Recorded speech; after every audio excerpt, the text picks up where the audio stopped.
Hello and welcome to how to use the dither tool in the material editor. So dithering, if you're unfamiliar with it, is the process of making an object with a stippling effect.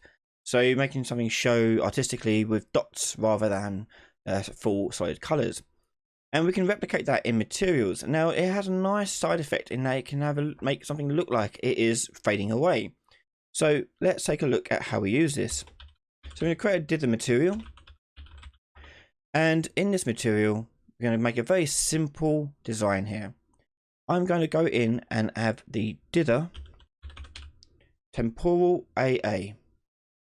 Now as you can see, this is going to take in an alpha threshold. So here this will be a scalar value that you typically would have as something that can be changed over time. So for example, a scalar parameter such as this, shortcut for by the way is hold down S and left click.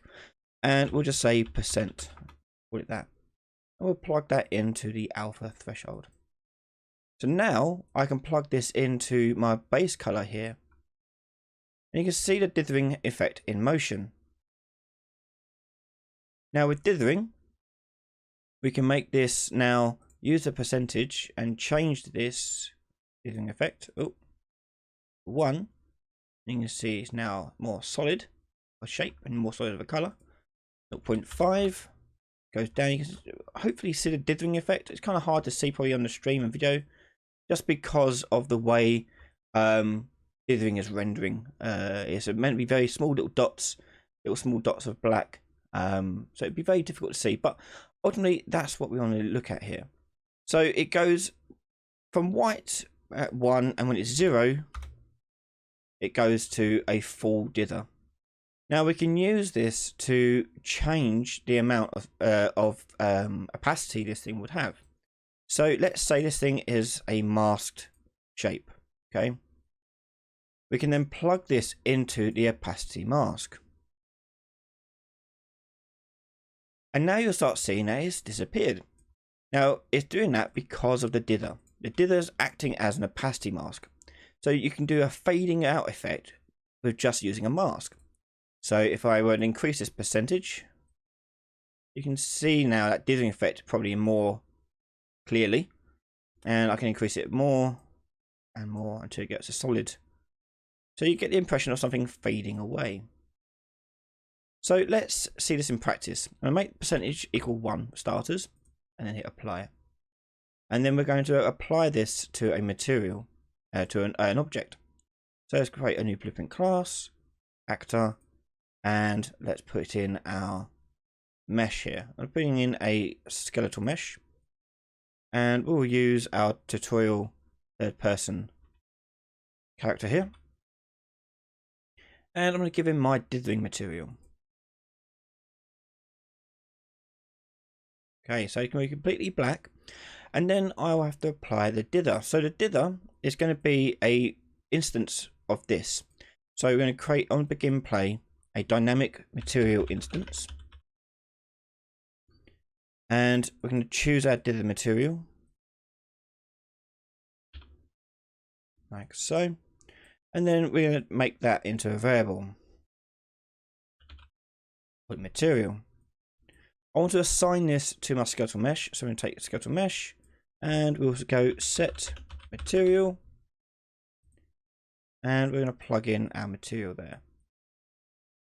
Okay, so next we're going to make it so that over time that dither is going to trigger. So what I'm going to do is when I do a hit event, when I shoot it with my projectiles, it's going to trigger the hit event. And on here we're going to make it start the timer. So for that I'm going to do a timeline,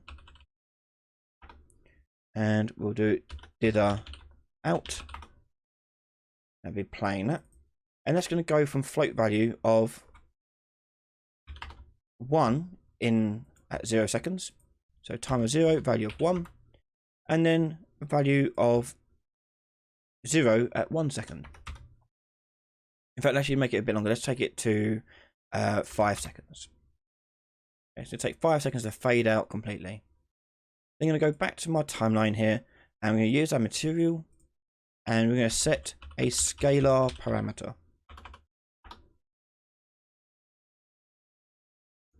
we can now put in the percent name, which is the name of our scalar parameter, and then plug in the value here.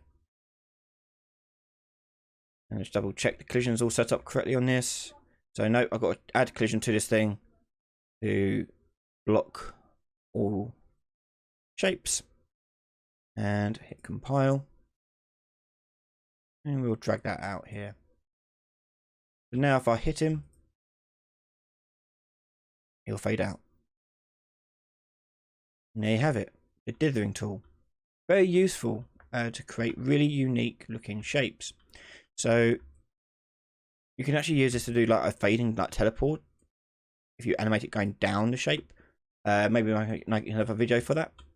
But we can shoot these guys and they'll fade away.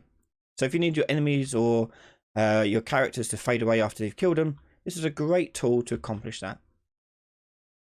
Now I hope you enjoyed this how-to. If you want to see more how-tos and other video content early before everyone else, head over to patreon.com/Ryan Ailey. We can catch all those videos before everyone else from just $1 a month. I want to say a massive thank you to all the Patreon members and YouTube members for their continued support. And don't forget to hit that subscribe button. See you next time. Bye.